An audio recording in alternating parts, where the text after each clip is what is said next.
ప్రభుత్వానికి విలువైన సంపద సమకూరుస్తూ వందల కోట్లతో దాదాపుగా పూర్తి చేసిన మెడికల్ కాలేజ్ను ఏ ప్రభుత్వం అయినా సద్వినియోగం చేసుకుంటుంది.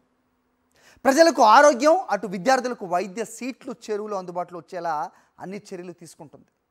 కానీ కేవలం 5,000, 10,000 కోసం మెడికల్ కాలేజీని ఎవరైనా ఇచ్చేస్తారా?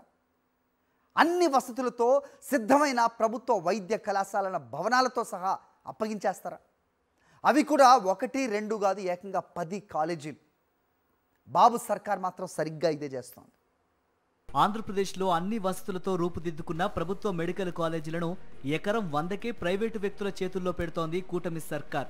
మరికొద్ది వ్యయం చేస్తే ఇవన్నీ అందుబాటులోకి వచ్చి పేదలకు ఉచితంగా సూపర్ స్పెషాలిటీ వైద్యం, మన విద్యార్థులకు మెడికల్ సీట్లు అందుబాటులోకి వచ్చే అవకాశం ఉంది.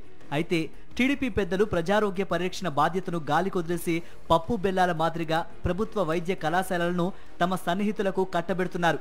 ఈ స్కామ్ కు ఆమోద ముద్ర వేయించుకునేందుకు ఓ కన్సల్టెన్సీని తెరపైకి తెచ్చి కథ నడిపిస్తున్నారు. 10 మెడికల్ కాలేజీల్ని చంద్రబాబు నాయుడు గారు తన బంధువులకి, తన బినామీలకి కట్టబెట్టేటటువంటి కార్యక్రమానికి శ్రీకారం చుట్టాడు. దానికి సంబంధించి ఆల్రెడీ రంగం సిద్ధమైంది. ఏదైతే 66 సంవత్సరాల పాటు వాళ్ళకి హ్యాండ్ ఓవర్ చేసేటట్టు లీజు, అది కూడా కేవలం ఎకరం 100 రూపాయలకి. ఎకరం 100 రూపాయల చొప్పున 10 మెడికల్ కాలేజీల్ని 66 సంవత్సరాల పాటు చంద్రబాబు నాయుడు గారు వాళ్ళ బినామీలు కట్టబెట్టేటటువంటి కార్యక్రమంలో భాగంగా KPMG అనేటటువంటి ఒక కన్సల్టెన్సీ సంస్థకి దానికి సంబంధించినటువంటి ఏ విధంగా ప్రైవేట్ వ్యక్తుల చేతికి అప్పచెప్పాలనే దాని మీద వాళ్ళకి ఇస్తే వాళ్ళు మొత్తం నివేదిక తయారు చేసి వైద్య శాఖకి ఫీజిబిలిటీ ఎలా ఉందనేది నివేదిక అందజేశారు. విత్ ఇన్ డేస్లో అవి కూడా ప్రైవేట్ పరం కాబోతా ఉన్నాయి. చంద్రబాబు తనకు ఆది నుంచి అలవాటైన రీతిలో తెరచాటున పావులు కదుపుతున్నారు. ఓ వైద్య కళాశాలలను సాధించాలనుకుంటే ప్రభుత్వం ఎంతో శ్రమించాల్సి ఉంటుంది.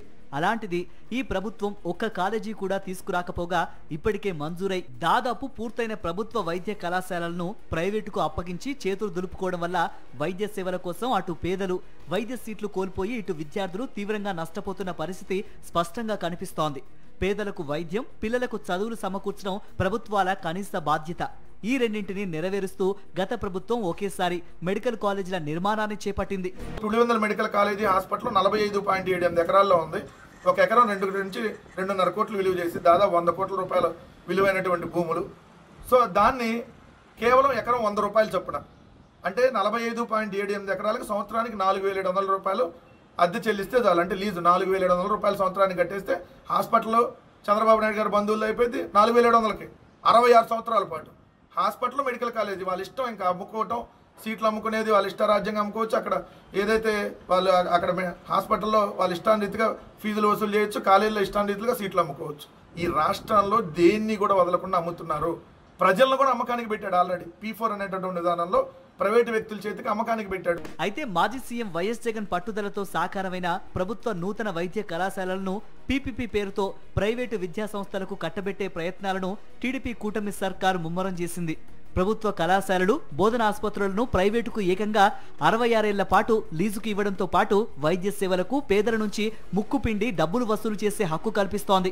రాష్ట్ర ప్రభుత్వ సూచనల మేరకు మెడికల్ కాలేజీలను ప్రైవేటుకు దారదత్తం చేయడంపై KPMG సంస్థ వైద్య శాఖకు నివేదిక అందజేసినట్లు తెలుస్తోంది. రాష్ట్రంలో అన్ని ప్రాంతాల ప్రజలకు ఉచితంగా సూపర్ స్పెషాలిటీ వైద్యం, మన విద్యార్థుల వైద్య విద్య అవకాశాలను పెంపొందించేలా వైఎస్ జగన్ ప్రభుత్వం ఏకంగా 17 నూతన ప్రభుత్వ వైద్య కళాశాలల ఏర్పాటుకు శ్రీకారం చుట్టింది. వీటిని ఇప్పుడు PPP విధానంలో అప్పగించనున్నారు. ఫిషింగ్ హార్బర్లో, ఫిష్ ల్యాండ్ సెంటర్లో ప్రభుత్వానికి సంబంధించినటువంటి మెడికల్ కాలేజీలో ప్రభుత్వ భూములను 99 పైసలకి లేదంటే ఒక 100 రూపాయలకి అమ్మేసేటటువంటి కార్యక్రమానికి ఈ రాష్ట్ర ప్రభుత్వం శ్రీకారం చుట్టింది. చంద్రబాబు నాయుడు గారి డైరెక్షన్లో వాళ్ళ బినామీలకు దోచిపెట్టేటటువంటి పెద్ద కార్యక్రమానికి తెరలేపారు. నారా లోకేష్ బినామీ కంపెనీ అయినటువంటి అర్సానో తెలియనటువంటి ఒక ఊరు పేరు లేనటువంటి ఒక వల్ఫా కంపెనీకి 3,000 కోట్ల రూపాయల విలువైనటువంటి 60 ఎకరాల భూముల్ని కేవలం 99 పైసలకు అమ్మేశారు. అలానే జగన్మోహన్ రెడ్డి గారు తీసుకుని వచ్చినటువంటి 4 పోర్టులు, 10 ఫిషింగ్ హార్బర్లు, 6 ఫిష్ ల్యాండ్ సెంటర్లు ప్రైవేటు వ్యక్తుల చేతికి అప్పగించేటటువంటి కార్యక్రమానికి శ్రీకారం చుట్టారు. కోట్ల విలువ చేసే భూములను ప్రైవేటు వ్యక్తులకు కూటమి ప్రభుత్వం కారు చౌకగా కట్టబెడుతోంది.